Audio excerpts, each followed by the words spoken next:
Thank you all for joining, and I will now introduce our speaker for today. Dr. Chris Lieu is a GI medical oncologist and Associate Director for Clinical Research for the University of Colorado Cancer Center. Dr. Lieu attended the University of North Carolina at Chapel Hill for his undergraduate education, graduated from Wake Forest University School of Medicine in North Carolina, and completed his internship and residency at the University of Colorado University Hospital. Dr. Lieu is focused on early onset colorectal cancer and targeted and immunotherapies to treat metastatic colorectal cancer. Thank you, Dr. Lieu, for being here today, and I will stop sharing and pass it over to you. All right, well, good morning, everybody. Thank you for attending this lunch and learn. It's a little bit earlier, so maybe more of a brunch and learn or something kind of in between, but hopefully everybody's enjoying an early lunch. My name is Chris Lieu. I'm a GI medical oncologist. I serve as the Associate Director for Clinical Research here at the University of Colorado Cancer Center. Victoria was kind enough to let me get started early because I'm actually on call on the inpatient service, so my apologies if I speak a little bit fast. But just some housekeeping. Today's presentation will be recorded and uploaded. Everybody gets a certificate of attendance, yay, and they can get some continuing education. There is a short survey, so if you can fill that out, that'd be great. And then we'd be happy to take any questions. You feel free to put them in a chat. Also happy to take questions when I get through the presentation. As you guys well know, I usually like to try and engage everybody that's listening to the talk today. So there's a QR code and also a website with a code that you can join there. I'm going to ask you some questions here in a sec, but this can be on your phone, it could be on your computer. It's just my chance to see what you guys think about certain topics. The objective of today is really to just talk broadly about cancer.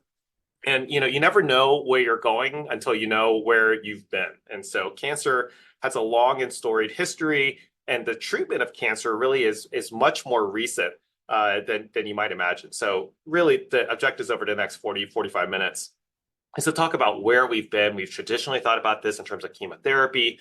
Where are we now? Those of you involved with cancer care right now or clinical research know a lot about targeted immunotherapy. And where are we going? So the question is, well, what are we going to do to get better? But of course, we got to first start out with some audience polling questions. And so hopefully you guys are in on menti.com. And my first question has nothing to do with cancer, but it's still extraordinarily important. So the Denver Nuggets are in the playoffs. And I want to hear from everybody, where does the run for the Denver Nuggets end? And I want to see how optimistic people are. The Nuggets are kind of like the exact opposite of, say, the Colorado Rockies or maybe even Denver Broncos. All right, so many of us are involved with cancer, and we have a lot of optimistic people here. So I like the tenor already. So we have about 20 or so members saying a finals win, a handful of people saying a finals loss. Those people might be Boston Celtics fans, and a handful of people say that they're going to end in the conference finals. And so, okay, well, this is this is good, but I do like the optimism, and I do, as a Denver Nuggets fan, hope that they do win the finals. Okay, so second question. Oh, we still have some respondents coming in. Oh, we have one pessimist that say that they're going to lose in round two. Unhappy about that. Okay, so second question. The first ever recorded description of cancer was, and your options are 2000 BC, 100 BC, 1100 AD, and 1700 AD. So let's just see what everybody says. Okay, we have a little bit of a mix. So unlike the Denver Nuggets potentially winning the NBA championship, we have a lot of votes coming in. We have a handful of people saying 2000 BC, a little bit less saying 100 BC. Our big winner here is 1100 AD, and then we have 6 people saying 1700 AD. I do want to tell you guys that I did ask this question to a high school kind of pre-pandemic where I gave a version of this talk to a bunch of high school students, and I asked them, when was the first ever recorded description of cancer? And they totally said 1983. And after I recovered from fainting, I said, you're going to have to go back a little bit further. And then they said 1972. So there it is, the youth of our future right there. Okay, so we have most people voting for 1100 AD. Thank you guys for doing that. And we're going to come back to this. So keep that website open. And I'm going to ask you some additional questions as we go on. Okay, so as as it is with any talk, we have a case presentation. Let's see. Oh, in the chat, I'm not seeing anywhere to vote. I'll put up the Mentee code here in just a bit when I come back to this case. So we have a 31-year-old female. This is one of my patients with no past medical history, presents with a 6-month history of hematochezia. That just means that she's seeing blood in the toilet, in the stool. And she has a palpable mass on digital rectal exam. Colonoscopy is performed and reveals this picture on the left. And what you're seeing on the left side of the left picture is that mass that's originating out of the rectum. And when you look at this biopsy under the microscope, you see that the pathology shows that there's a poorly differentiated adenocarcinoma and it's microsatellite instability high, which is what we call a biomarker. And we're going to come back to why that's important. As part of the staging procedures, we get a CT scan and MRI pelvis. And so what I'm showing you on the pictures on the left here are her actual images from the MRI. And she has given permission for these images to be shown. So what you see here, and I've highlighted with the red circle, is this mass that's kind of originating out of the rectum. When I showed you the picture, I showed you that the mass was on the left. Sure enough, there it is. The bottom picture is a picture as if she was turned sideways. So you can kind of see her tailbone off to the side here. And then you see in the red circle where this tumor is, and there's one lymph node involved. So this is what we call a stage 3 rectal cancer. And she desperately wants to avoid radiation. And she's worried about infertility because she's 31 years old and she wants to have kids in the future. And the moment we radiate anywhere near the ovaries, we have a chance to essentially push her into menopause. And so that's obviously something that we don't want to do in such a young patient. And so really wanting to take this one case, so this is a real life patient who we treated. And so how would this patient be treated in 2000 BC, 100 BC, 1970, and 2022? And you'll see why I picked those time points. Okay, this is just a public service announcement. All right, so when it comes to colorectal cancer, we know, right, that colorectal cancer in the United States, there will be about 150,000 new diagnoses of colorectal cancer in the United States this year alone. But what we want to see are these curves that you see on this graph. When you look at 50 to 64-year-olds or those that are 65 and older, the incidence is decreasing, but so is the mortality. So we want to see, number one, less diagnoses. That would be awesome. And then number two, we want to see less death from colorectal cancer.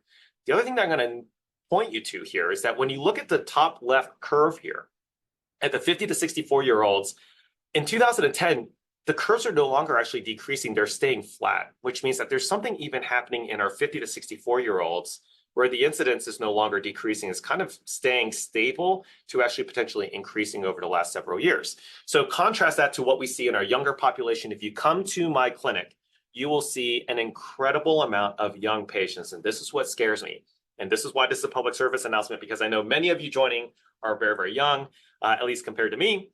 And so when you look at the incidence and the mortality, the incidence in our 20 to 49-year-old patients, this is the equivalent of 49 new diagnoses per day. And colorectal cancer will be the #1 cause of cancer-related death in people aged 20 to 49 by 2030. And so this is not just something that we're seeing in the United States, we're seeing this in numerous countries. And so kind of all these darker blue shaded countries are ones that are documenting this increase in early onset colorectal cancer. And so this is just something that I want you all to be aware of. This is kind of a weird thing. And a lot of research that we're doing here on campus is really kind of looking into why this is happening, if there's anything that we could do to stop this trend. So just one quick take-home point.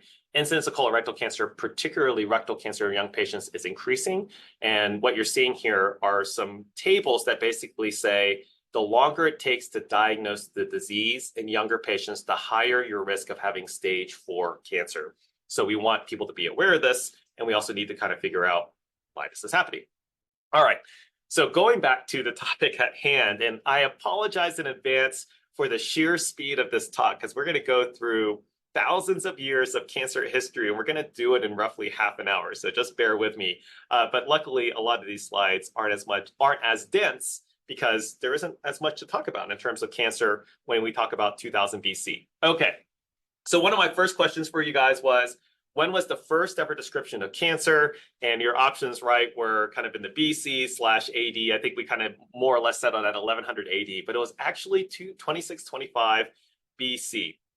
And it really comes from this manuscript or papyrus that came from Egypt. Now, Edwin Smith was definitely not the Egyptian that wrote this, but he was the one who bought it at auction. And for some reason, the papyrus is named after this guy. But anyway, so this is the papyrus that describes cancer. And what made this manuscript different than what was written about cancer before is that there was actually a little bit of a scientific approach to this. Some people attribute it to the Egyptian physician Imhotep, but nobody actually knows who wrote it. And what this physician described was a bulging mass on the breast that was large, spreading, and hard. And there's a total of 8 cases described. So this is kind of like your first ever scientific paper.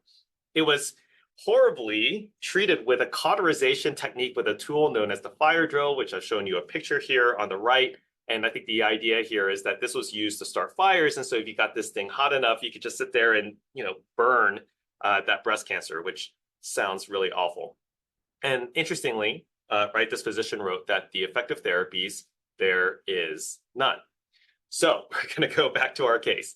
How would you treat our 31-year-old female with newly diagnosed rectal cancer? You can go to menti.com here and put in this code 84899146. It's also at the top of the screen when I pull up the survey that I hope you guys are seeing right now. Okay, so you have a 31-year-old female with locally advanced rectal cancer, and it's 2000 BC, and you have 2 treatment options. You got magic and you got the Egyptian fire drill. Please keep in mind that there's no anesthesia that will be developed for another 4,000 years. So that Egyptian fire drill is something that you're just going to have to take without anything else. So we got a really, really great battle here between magic and the Egyptian fire drill. So not many options, and you guys are fairly evenly split. So this is great between magic and the Egyptian fire drill. So magic and Egyptian fire drill, by the way, probably equally as effective. Magic probably a little bit less painful. So, okay. Well, thank you guys for voting. We'll keep coming back to the case, as you might imagine.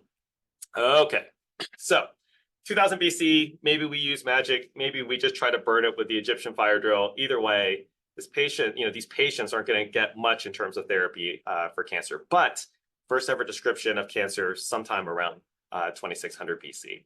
Okay, so we're going to fast forward, believe it or not, about 2000 years. So there you go, 2000 years in about 5 minutes. But Hippocrates is considered to be the father of medicine. This is why we, when you graduate medical school, you're supposed to take the Hippocratic Oath.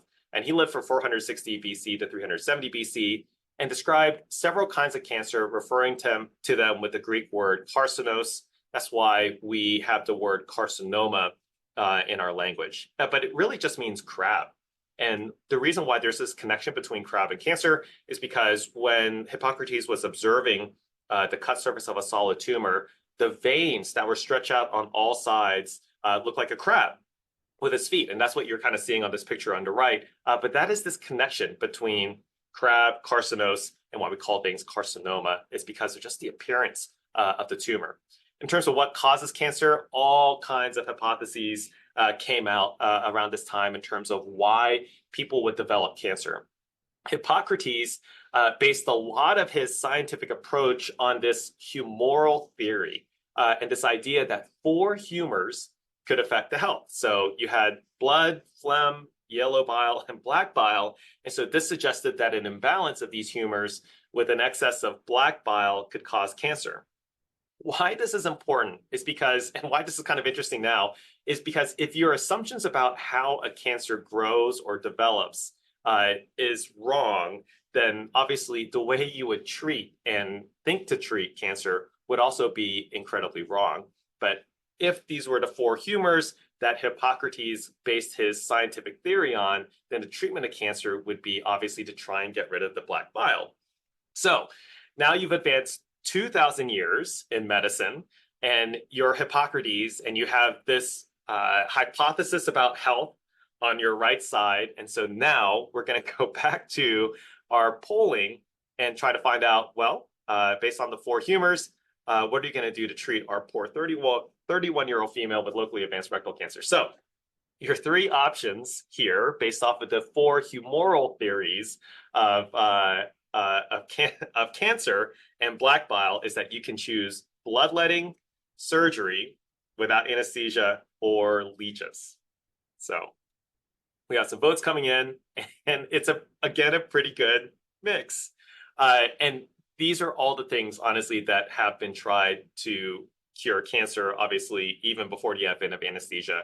Lots of bloodletting to try and get the black bile out, lots of leeches using the black bile, and then obviously any technique to try and cut out surgery, while incredibly inhumane, obviously makes sense that if you found something that you didn't want in the body or on outside of the body, that you would try to cut it out. Okay, so with around 60 respondents, we have a majority of the group saying bloodletting or leeches, less so with surgery. Okay, going back to our slide. Okay, well, it is a lunch and learn. So I debated whether or not to put in this picture of this horrible leech here. But here it is. So hopefully you guys are still enjoying your lunch. So in 100 BC, our 31-year-old would be treated with bloodletting, leeches, this thing on your right, and overall badness. Okay. So in terms of the causes of cancer, right, we know Hippocrates gave it his best shot, but was totally wrong. Now we're going to fast forward another 2,000 years, right, to different people and physicians and researchers that were really trying to figure out what was causing cancer, and then obviously, therefore, how would we treat it? So Secundus Lusitani in 1575, Nicholas Tulp in the 1500s as well, there were doctors in Holland, and concluded that cancer was contagious. And interestingly, this was based on the observation that multiple people in the same family were developing breast cancer. There are two very interesting things about this hypothesis.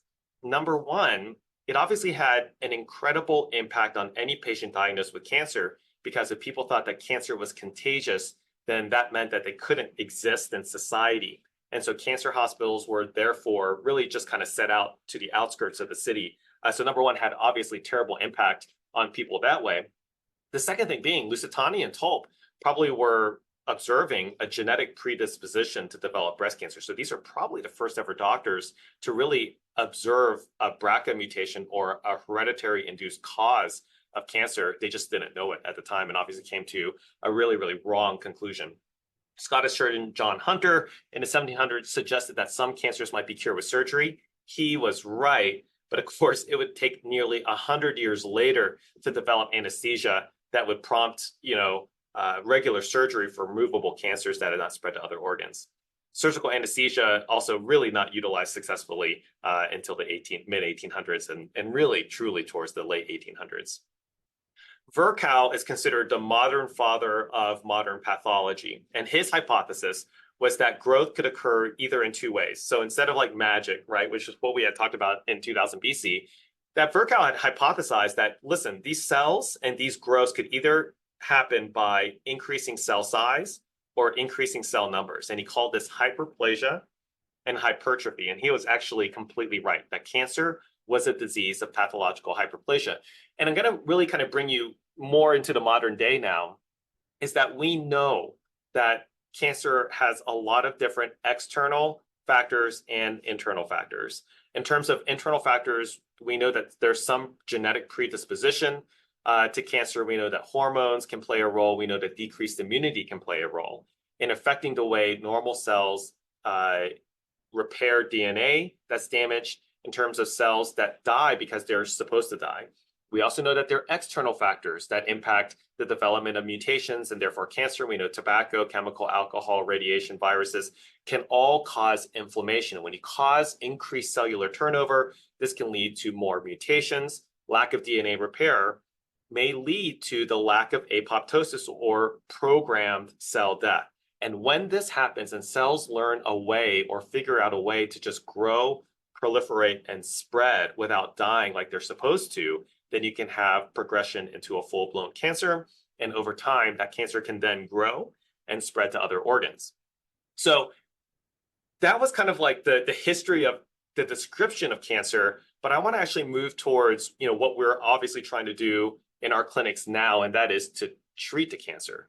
So I want to give you switch a little bit into, well, where do our cancer drugs come from? And it has a really, really bizarre history. I will give you a quick lesson on the word chemotherapy. That German chemist Paul Ehrlich coined the term chemotherapy and defined it as the use of any chemical to treat disease. But interestingly, his research was mainly looking to treat syphilis. Obviously, we don't treat syphilis with chemotherapy, but that was kind of where this term was coined.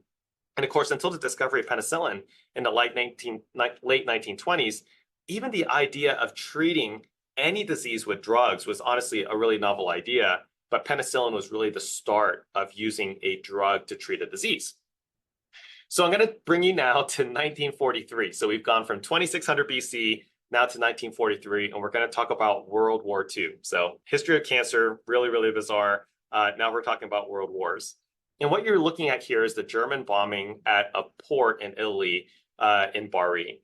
And this happened on December 2nd, 1943. And what you're looking at here is a whole host of Allied ships that they thought were out of the range of the German bombers, but obviously that was wrong. And this port got bombed, and then there was a significant amount of obviously ships lost, but also personnel lost as well in this bombing.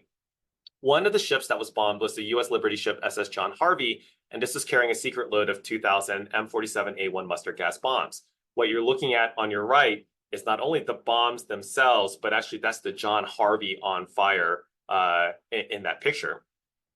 So the problem is that when you bomb a ship like that, you aerosolize every single one of those mustard gas bombs as they explode. And so the fishermen and the residents began to complain of smelling burnt garlic and horseradishes in the breeze.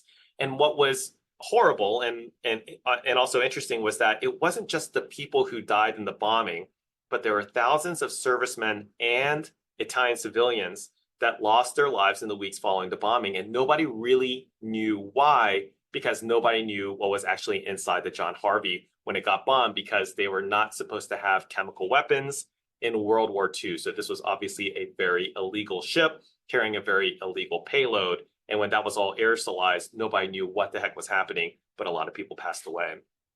So autopsies revealed that the white blood cells in the service people, as well as the Italian civilians, had completely vanished. So the bone marrows were essentially totally empty. The Chemical Warfare Service was created to study war gases, and there are two scientists, Goodman and Gilman, that were contracted to study nitrogen mustard.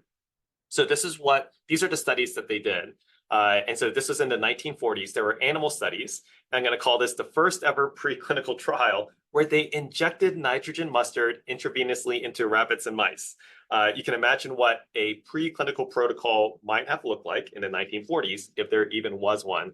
And what they found was that the normal white blood cells in the bone marrow completely disappeared, but they didn't get any of those toxic vesicant actions on the surface of the skin, right? Because they were injecting it intravenously. And in 1942, one of the first ever clinical trials, they persuaded a surgeon, of all people, Gustav Lindskog, to treat a 48-year-old male with lymphoma with 10 doses of IV mustard, causing a remission. And this was one of the first ever clinical trials. And it was honestly one of the first ever times a drug was given that could cause any difference whatsoever in a cancer.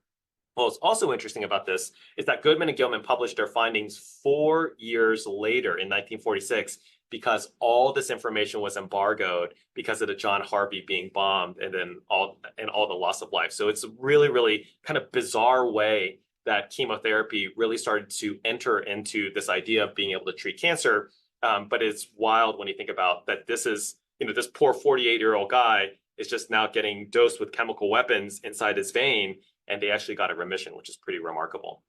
Kind of simultaneously, this was happening on the East Coast of the United States. So I want to talk a little bit about Sidney Farber. He was born in 1903, was the third of 14 children, which sounds like a lot of work.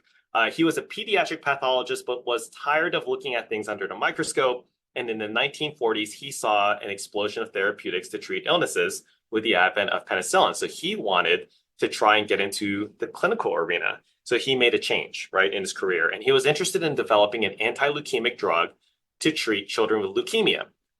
Around the same time, Lucy Wills was making the observation that folic acid could restore red blood cells in nutrient-deprived patients. This was a phenomenal finding, and Lucy Wills probably doesn't even get enough credit for how remarkable this was that she was actually the one to define folate-deficient anemia. So her observation was that we give folic acid to these patients that were anemic, their red blood cells completely, revived or increased. And so Farber's idea was that, well, if folic acid could treat anemia, then maybe folic acid could treat children with leukemia, where there are way too many white blood cells. But the problem with giving folate to white blood cells is it's almost like pouring gasoline on an already raging fire. And so what Farber did was actually to do almost the impossible, and that was he found a way to make childhood leukemia even worse. And so he found that when he gave these kids folic acid, it actually accelerated the progression of leukemia. And when this happened, I mean, they pushed Farber into like literally the back end of the hospital and was like, please never do anything ever again. It was an absolute and 100% failure. But Farber learned from his mistakes. So he decided, okay, well, if folate makes a horrible disease even worse, can we provide patients with an antifolate? So he gave an antifolate to a 2-year-old kiddo with leukemia and noticed zero effect, and the patient continued to worsen. On December 28th, Farber received a newer version of the antifolate called aminopterin, and when he gave this medication, the white blood cells began to drop to nearly 1/6 of its peak value. And these kids that were receiving this antifolate began walking again, and their spleen and livers had returned to normal size. And this is the New England Journal of Medicine publication from 1948, Temporary Remissions in Acute Leukemia in Children Produced by Folic Acid Antagonist, aminopterin. And what he described was 10 of 16 patients had responded to aminopterin, and 5 children remained alive 4 to 6 months after diagnosis. There are 2 things to kind of keep in mind here. Number one, Farber had an unbelievable amount of failure and kept up with it, and it eventually ended up with a drug that was somewhat effective for kids that had acute leukemia.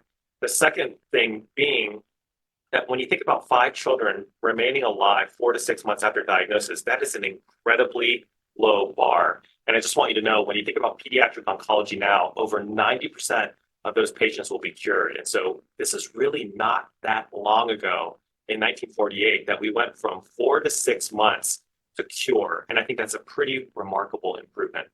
This is also just to show you, you can also make terrible mistakes in your career, learn from them, and still do good things. So this is the reason why the Cancer Center in Boston is called Dana-Farber Cancer Center at Harvard. All right, so you can move from the back of the hospital to getting your name on the hospital. All right, so for early cancer therapy, certainly there's more things beyond just providing either antifolate or chemical weapons to treat cancer. So certainly I want to bring forward this idea that, right, if cancer was confined to a local site, it was understood that cancer could be potentially cured.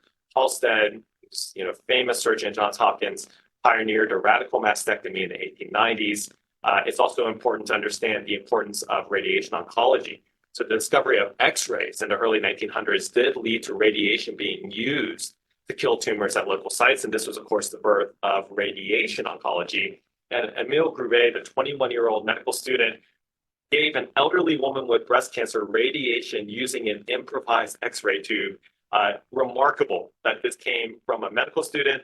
Also, with radiation kind of flying everywhere, he did have a lot of radiation toxicity himself. But obviously, this is really just the birthplace of not just medical oncology, but in the early 1900s and the late 1800s, surgery and radiation oncology. Okay, so we went through 2000 BC, where our options were magic and the Egyptian fire drill. We talked about leeches and bloodletting and all these terrible things, but now we have a couple more things in our armamentarium, right? And so given kind of where we are now, we have chemical weapons and we have surgery, right? So if you have a 31-year-old female with locally advanced rectal cancer, what would you like to treat this patient with? And your options are just to do surgery. You see the cancer, cut it out. You can give 5-fluorouracil chemotherapy. This is the one drug to treat colorectal cancer that was developed in 1950 and was the only drug to treat colorectal cancer up until almost the year 2000. So for 50 years, there was just one drug to treat colorectal cancer.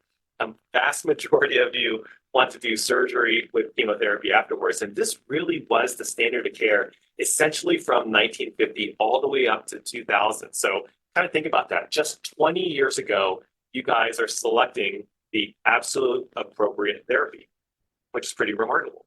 Okay, so thank you for voting on that. We will come back to our patient just in a little bit.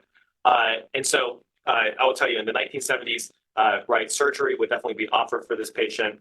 One drug, 5-fluorouracil, I would say the cure rate here, probably somewhere between 30 to 40% in the 1970s. So certainly better than 0%, which is what we would be dealing with in 100 BC and 2000 BC, but certainly nowhere near where we want to be.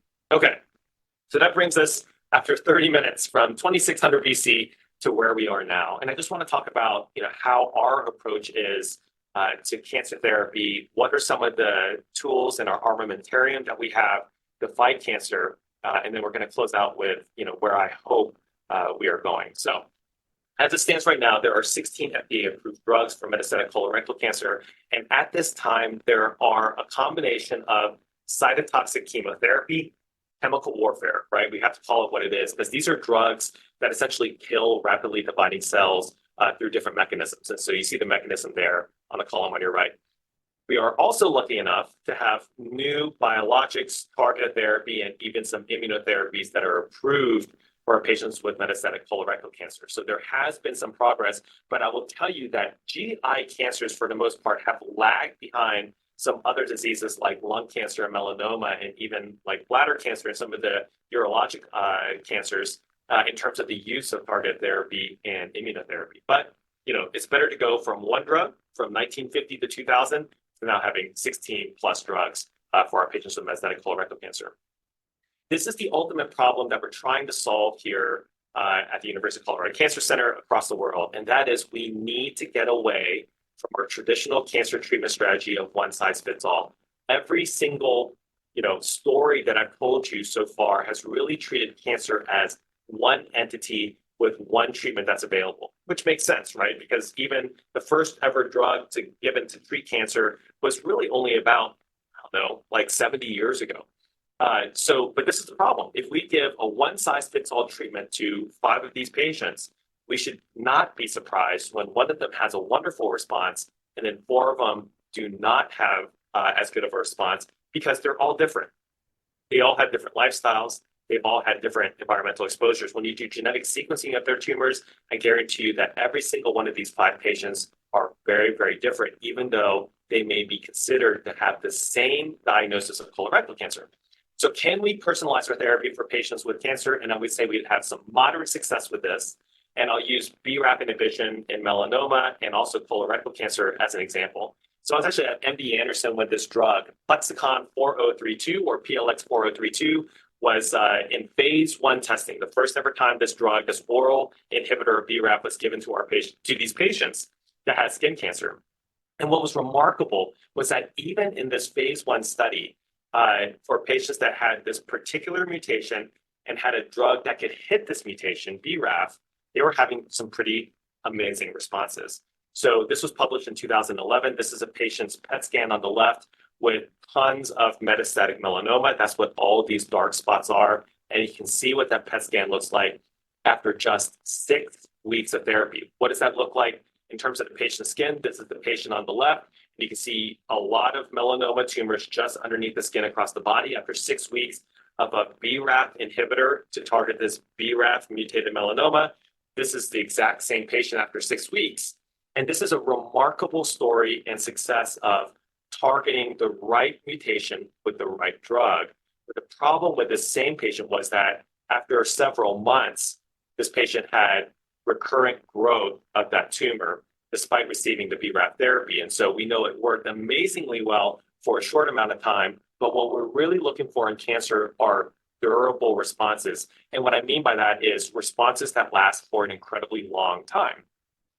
We also know that the same drug used in the same mutation, but for colorectal cancer, did not work. And when this initial report was published in melanoma, about 40% of patients had a really good response. Here, only 1 colorectal cancer out of 19 colorectal cancers had a response. And the reason why is because the moment you knock out BRAF with this drug, there's a feedback loop that causes growth in different pathways. And so this is part of the problem in cancer, is that I would love to be able to show you just these real nice, easy kind of linear growth factor pathways, but it's much more complicated than that. And we shouldn't be so naive as to say, well, if we just hit this one area, that we won't have all these other feedback loops promoting growth in our cancers. And that's why sometimes patients have a response and then they lose that response because there's a lot of resistance mechanisms just built into cancer. I will tell you that there are some genes that when we target, they seem to have an incredible impact on cancer. And we've seen this more in lung cancer than we have in other cancers. I'm going to give you an example of that. There's sometimes, and this is in a rare subset of patients, where they have something called a gene fusion. And what makes these gene fusions special, besides the fact that they're rare, is that when you have a gene fusion, they can oftentimes be the sole driver of that cancer. And if you find a mutation that is the sole driver for that particular cancer, if you block that fusion in that gene, you might have a much better impact. And so this is called an NTRK fusion. A lot of this work was actually done here at the University of Colorado Cancer Center. And I want to show you the impact of a TRK inhibitor in patients that have TRK fusions. And so what you see here is that there are high response rates across a number of tumors.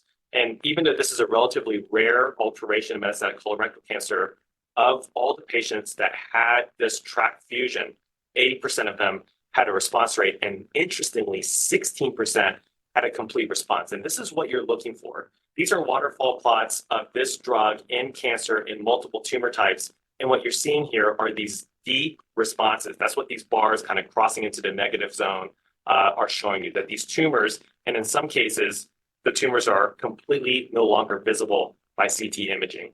And it's not just that you're having these deep responses, but you want these responses to be durable. And what you're seeing here are some of these responses are lasting for years. And this is a situation where it's amazing if you can find a targeted therapy for the right patient that can lead to an incredible response by CT imaging and have that response last for years. That's what we consider to be a true win in terms of cancer care.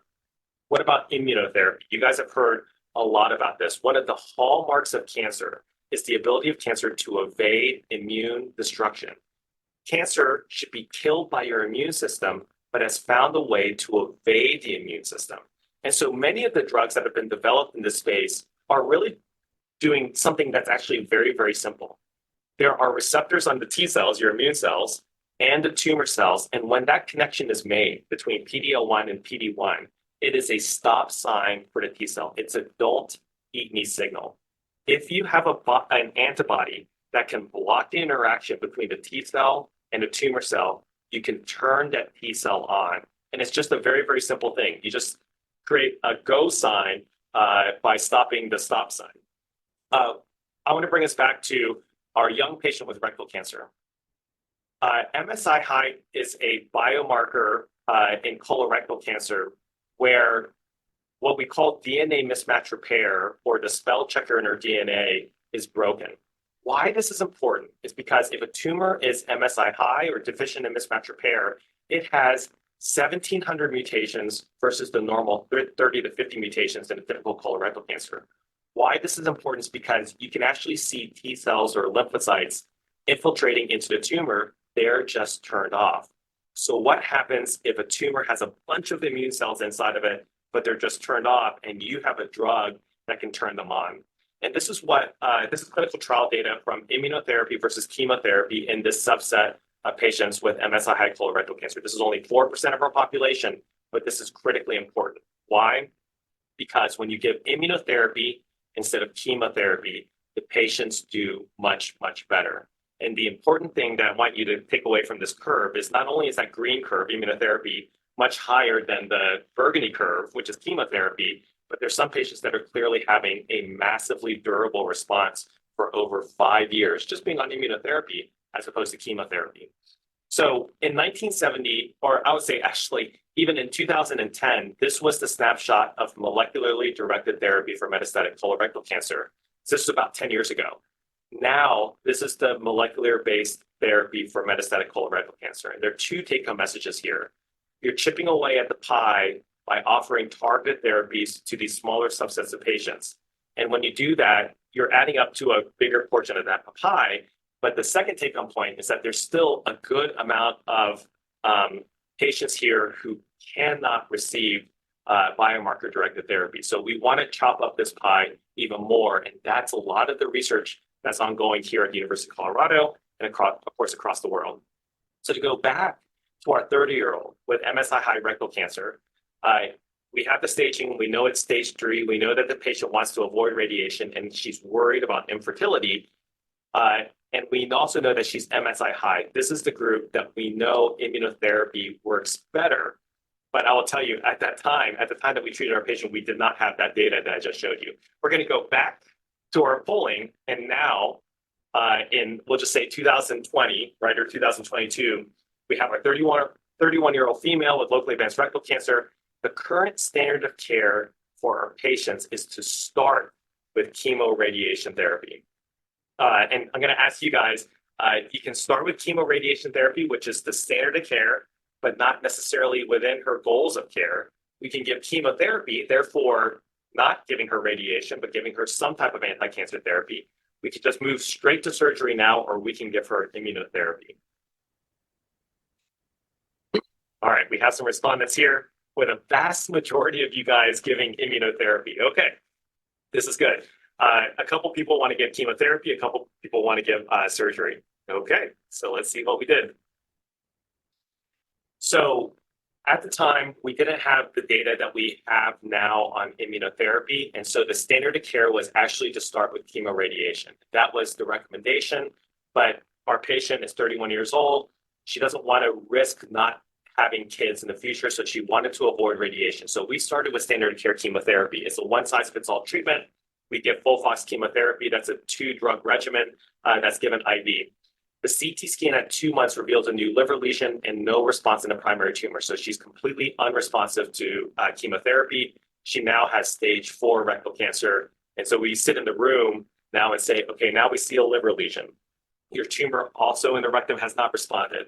And so what are we going to do now? This is obviously a bad day in clinic. We made the decision at that time to switch to pembrolizumab, which is an immune checkpoint inhibitor. She took this therapy with absolutely no side effects. And what I'm showing you here, after 2 months of therapy, is a complete response. And so this is her MRI with no mass visualized. I showed you the visual inspection of the tumor when we started this talk, and that's that tumor on the left. After 2 months of therapy, all you see is a scar. And so there's a scar at 10 centimeters proximal to the anus. There was a little bit of erythema, so they biopsied that area. It was negative for any cancer or dysplasia, and the CT chest and abdomen revealed no evidence of metastatic disease. So what was amazing about this patient was that she had no response to chemotherapy. She received immunotherapy, had a complete response, and she said, well, if there's no evidence of cancer, then I will not take any surgery and I will not take any radiation. And today she continues to be completely cancer-free with this surveillance plan, and she never even received surgery for her locally advanced stage 3 rectal cancer, which is really, really remarkable. Okay, I'm going to wrap up with this. So how are we going to get better? And what is it? I know a lot of you that are on this call and in this talk are involved with clinical research. So what are we going to do to get better, after bringing you through 4,000 years of cancer history? And so I do want to highlight that still for colorectal cancer, there have been great successes like the patient I just showed you, and that's a really, really great outcome. But not everybody has access to a biomarker-directed therapy, and I've highlighted it with this red box here. So what about the other half of our patients with metastatic colorectal cancer that really are just reliant on chemotherapy? I do want to tell you that there are targets in cancer that we've historically thought to be completely undruggable. Alterations in a gene called KRAS or KRAS has historically, for decades, thought to be genes that we cannot target because we can't figure out a way to accurately hit the binding pocket for this gene. What's changing now is that drugs or genes that were thought to be completely undruggable are now druggable.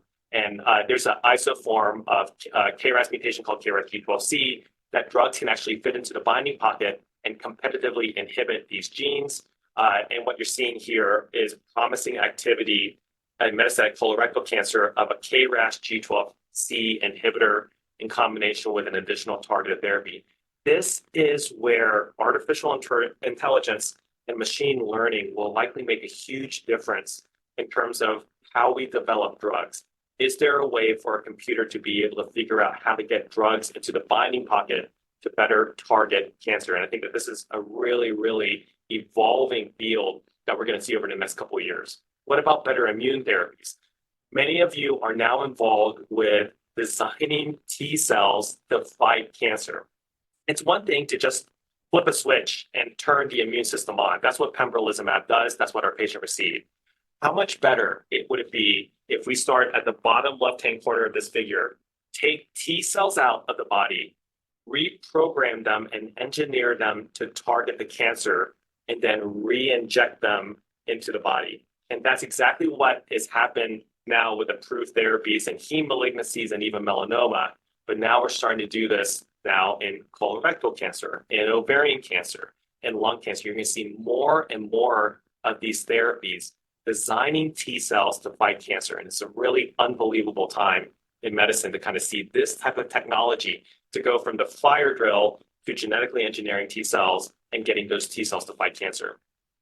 What about better immune therapies and learning from our mistakes? And so I do want to show you a negative study because there are plenty of those that have been run. But this was a combination targeted therapy and immunotherapy study in colorectal cancer. And this was based off of early phase 1 data, which showed a waterfall plot that you're seeing here, where there are some pretty remarkable responses. When you look at the phase 3 data, it was completely negative. There was absolutely no improvement in overall survival with immunotherapy in this group of patients with metastatic colorectal cancer.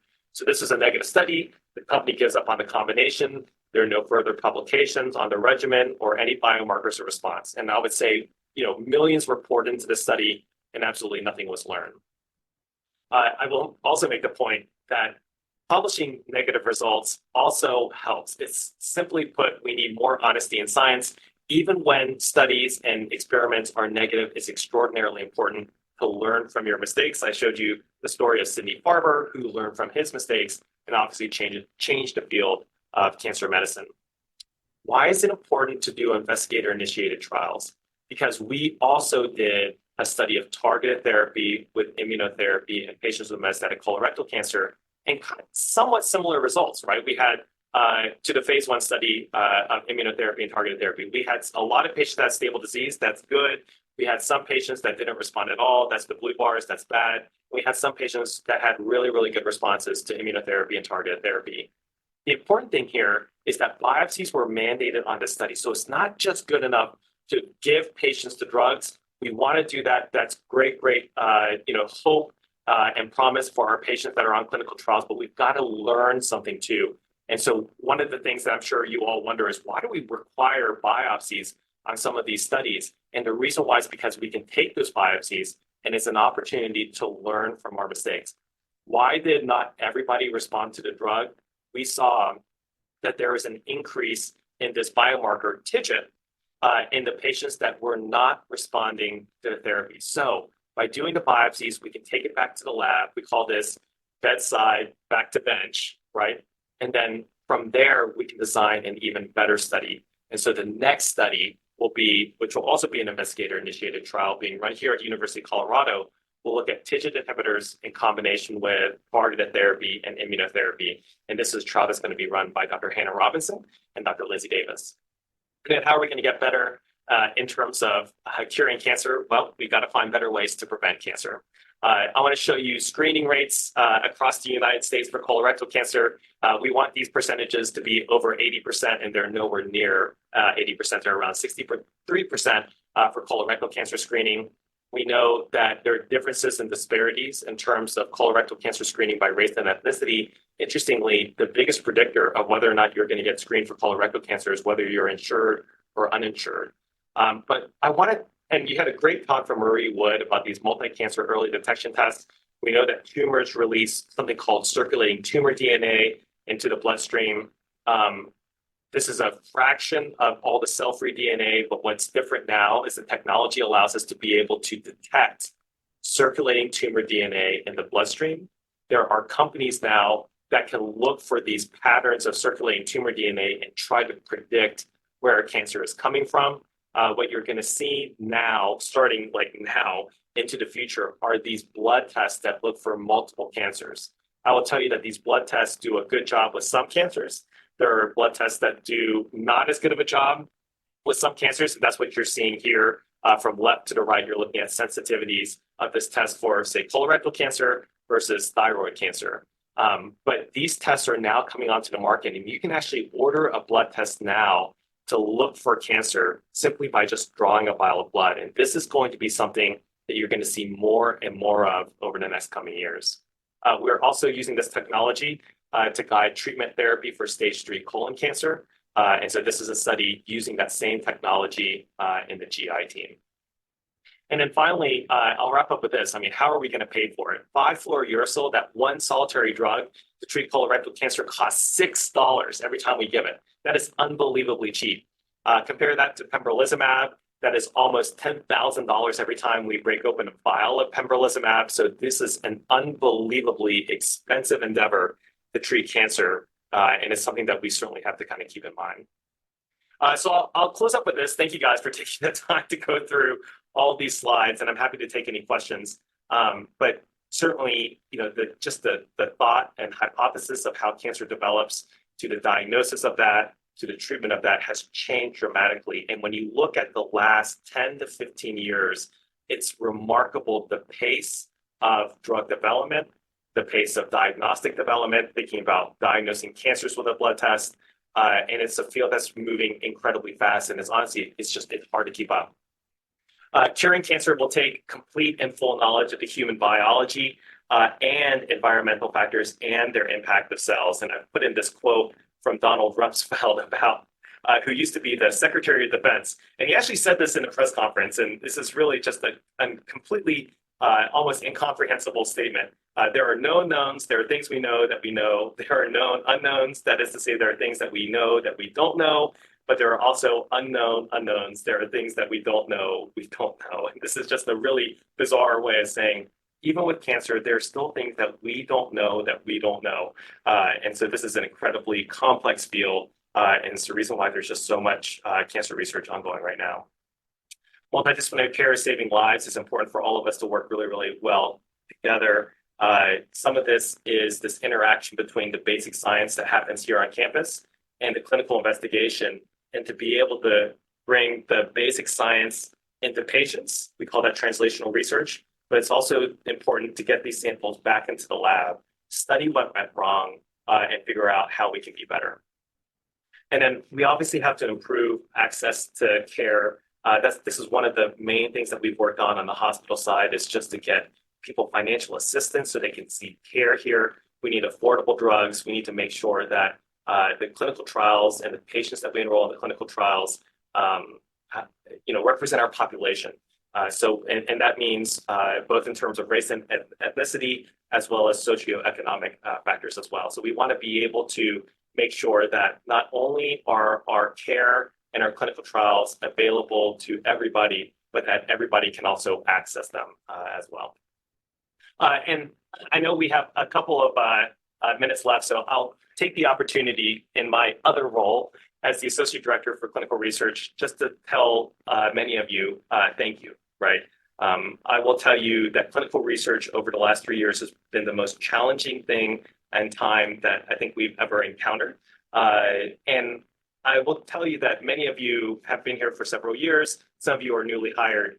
Thank you for really just kind of persevering through an incredibly difficult time. I will also tell you that when you think about clinical care coordination, regulatory, data and safety monitoring, protocol development, education, what did that look like in the 1940s when you had Gilman and Goodman giving nitrogen mustard to a patient with lymphoma, and what that looks like now. All of these advances that you saw in the last several slides with immunotherapy and targeted therapy required incredible clinical research coordination, required unbelievable regulatory support, required data and safety monitoring and audits. It required great managers and great supervisors. And we think about the progress that we've made over the last several years to decades, I will also tell you that our patients, they will tell you, they don't have years and decades to wait for the next great thing to come out of cancer research. And that is just my way of saying, just keep in mind that no matter what your job is here in the Cancer Center and what you're doing and where you are in your career, that at the end of everything that you do, lies our patients. And our patients rely on you and all of us here at the University of Colorado Cancer Center to provide for them hope, to provide for them better technology, a better way to detect and fight cancer, and to kind of keep that perspective in mind, because there really is a patient at the end of everything that we do, and everything that we should do really should be to improve their cancer care, to provide them with hope, to provide them with the best cutting edge technology. And it's a really amazing mission. And I think you've really impacted patients in an amazing way. And I just want to say thank you for all the hard work that you guys do, because you will never get enough credit for all the work that you do. So thank you for that. And I'm happy to take any questions that you guys have.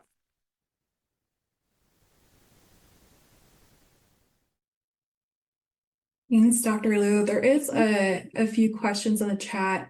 One, your thoughts on CRISPR and cancer research. So CRISPR is amazing. The ability to edit genes at the level that CRISPR can do is truly remarkable. The issue with the clinical application of a technology like CRISPR is the delivery of that inside the human body, and that's what we need to figure out. Is there a way for us to functionally edit genes in the human body?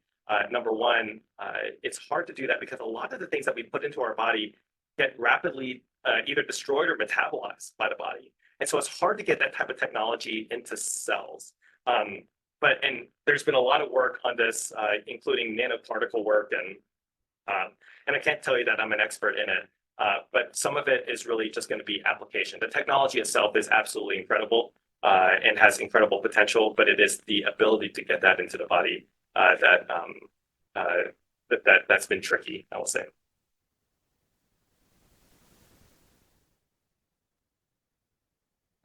Other questions?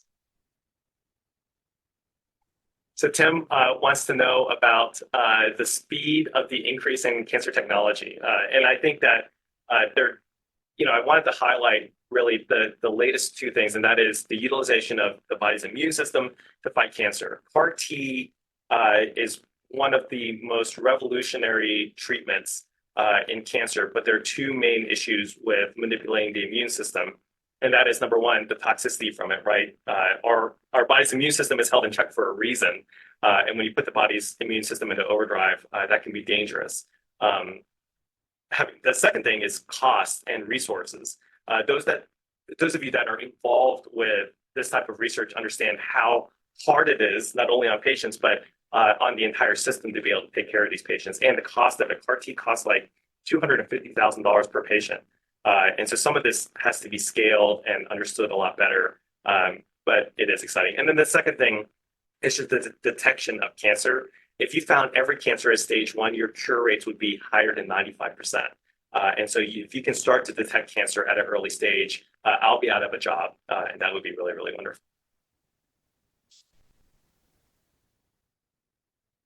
Other questions?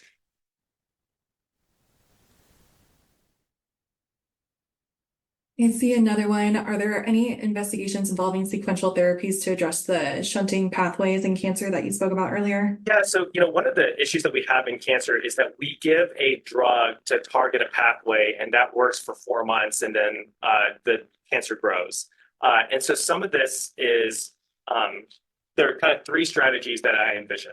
Number one is to go ahead and hit the redundant pathways at the same time. So in colorectal cancer, it's not good enough to hit one pathway. You actually have to hit multiple pathways at the same time. So combination targeted therapy is one strategy. The second thing is how you sequence, and that gets to that question. If you kind of know what to expect in terms of why a tumor becomes resistant, you can then start to target or think about how you want to sequence therapy. So you're going to say, I'm going to start with these 2 drugs first, and then start with, and then do another 2 drugs when I get resistance. And so some of this is now planning. Imagine a time where you only had one drug to treat cancer. You just tried out one drug and that's it. 16 drugs in metastatic colorectal cancer, you can start to think about sequencing that therapy. And then the third thing being, well, what if we combine targeted therapy and immunotherapy? So you can kill the resistant clones with immunotherapy while hitting the target. And that's been a strategy that you guys have seen in a lot of investigator-initiated trials as well. Thanks, Dr. Lieu. And I think we have time for one more question. So this one relating to the exposure and easy access of processed foods. How do you feel that affects what you see every day? Is that significant, very significant, not as significant? It is, and this is a totally different talk, and I'm happy to talk about this anytime, but when you look at early onset colorectal cancer, what we're looking at is a disruption of the gut microbiome. Our bellies have thousands and millions of bacteria and parasites, and these are all, they work in harmony with our bowel to digest foods, and these are good bugs, right? But when the gut microbiome gets altered, and this can be altered by processed foods, red meats, foods cooked at high temperatures, these foods cause inflammation. And when you cause inflammation in the gut microbiome, it actually impacts your immune system. It impacts how you feel. People can tell you, I'm sure on this call, if you change your diet, sometimes you just feel better. It's because you're probably decreasing inflammation and your gut microbiome is in a better state of health. And so a lot of the research in early onset colorectal cancer has looked at alterations in the gut microbiome, and certainly what we put into our bodies can certainly impact cancer development in even our ability to fight off infections. Wonderful. Thank you, Dr. Lieu. Thank you guys. Yeah, I appreciate it. Thank you so much for taking time out of your day to join the talk and for participating in the surveys. And yeah, I appreciate it.